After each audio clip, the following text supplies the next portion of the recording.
is Melissa Giblin, Director of North Carolina Center for the Book at North Carolina Humanities.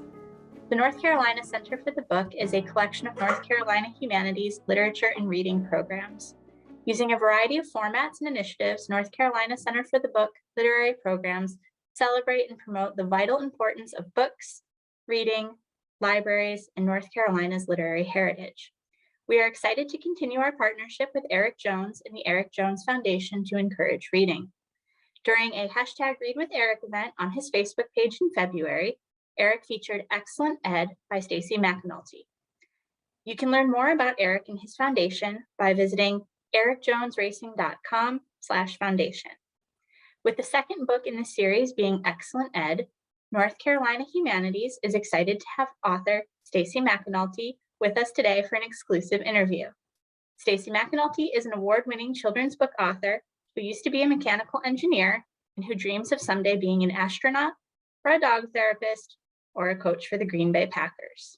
She has written over 25 books, including her debut middle grade novel, The Miscalculations of Lightning Girl, an indie bestseller. Stacy received the Ezra Jack Keats New Writer Honor for her picture book, Excellent Ed, and the Irma Black Honor for Son, 1 in a Billion, part of the Our Universe series. When not writing, Stacy likes to listen to NPR or 80s music while baking triple chocolate cupcakes and then eating the triple chocolate cupcakes. Originally from upstate New York, she now lives in Kernersville, North Carolina with her 3 kids, 3 dogs, and 1 husband. Learn more at stacymcnulty.com. Stacy, thank you for taking the time to be with us today. Let's get started. What is your favorite childhood book? My favorite childhood book, the one I remember begging that it be read to me again and again, is this one, The 14 Bears, Summer and Winter. This was a picture book that I adored, and it's actually out of print now, so I treasure this book. But my siblings also loved this. Now, it's kind of interesting with me is that I was not a very strong reader as a kid. So I love to be read to. I love to have picture books read to me. But when I went to the library to check out books on my own, then I would pick up poetry. And I loved Shel Silverstein. So the, Where the Sidewalk Ends. And that's what I would read because I could read them. They were excellent books. Fantastic. Well, thank you for sharing those with us. They look like great reads. So if you haven't checked either of those out yet, maybe go give those a look. What inspired the idea for your book, Excellent Ed?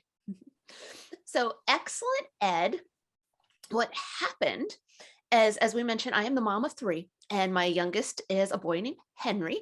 And Henry was on a soccer team. And he was about 5 years old. And so we brought him out to a soccer game and he played soccer.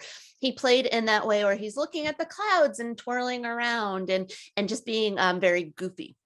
So that night I'm tucking him into bed and I'm like, Henry, why didn't you play soccer? And he thinks about it and he's like, well, I'm just not good at soccer, Mom. I'm like, okay, you don't have to be good at everything. That's fine. So Henry, I ask him, what are you good at? And he thinks about it very seriously. He thinks about it. And then he looks at me and goes, Mom, I'm good at breaking stuff. And it was such a perfect 5-year-old answer that I knew there was something there. And so I wrote it down and then I thought about it for a long, long time. And it ended up being in this book, Excellent Ed. This has nothing to do with soccer. But Ed, the dog, doesn't feel like he fits in with the family and he's trying to find out what he's excellent at. So not only is he excellent at breaking stuff, he's also excellent at losing stuff and excellent at forgetting stuff. So that one little line set off this book. Pardon the interruption. Speaking of dogs, we're trying to figure out what they're excellent at. Those look like some excellent kisses there. And we will have to have him excluded from this. Pardon the interruption.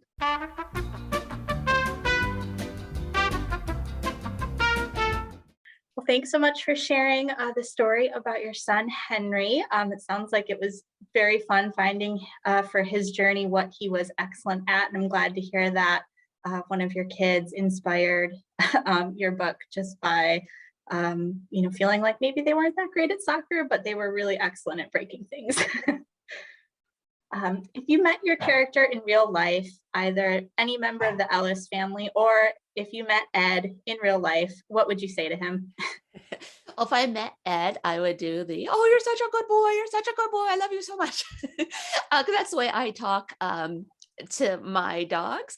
And I don't know if I met the Ellis children, just kind of the way, meet any children that, you are good at stuff, but it's also okay to make mistakes and not be the best at something. So I hope that comes through in the book. And that's certainly the way I think as a mom.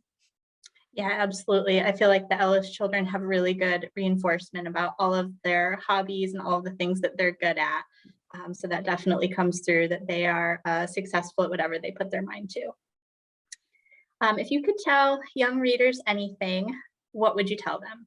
If I could tell young readers anything, I would tell them that I don't care what you read. Reading is fun. If you want to read picture books, graphic novels, poetry, there are so many wonderful books out there. And if you've only met books you don't like, I encourage you to head to the library, talk to a librarian, and we're going to find you some books that you love. Like I said, I struggled with reading and I struggled to find those books that I loved. But once I did, my heart just expanded, my mind expanded. So keep looking for those books. I promise you will fall in love. Maybe right away, maybe it'll take a little bit of time, but there are books out there for everyone.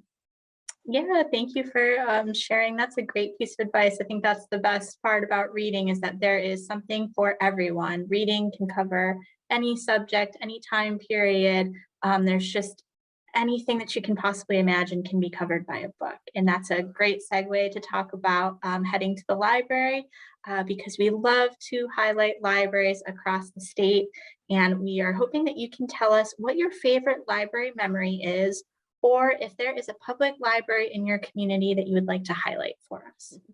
Well, I live in Kernersville, North Carolina, and we have a new library and it's all shiny and everything is very, very bright. So it's wonderful to go there. They did this space theme a little while ago that I brought my family to, and that was a lot of fun. So we have a great local library. I grew up in upstate New York, and I remember going to the library in my hometown, and it was a very small library. It was actually in an old house, and I loved going there. And I actually picked up kind of silly books when I was flipped through them with baby name books. I loved reading baby name books, and I can specifically remember going to the library, going upstairs in one of the rooms and flipping through baby name books. I just thought that was so interesting. So there's so much to love in a library, and memories are ready to be born there.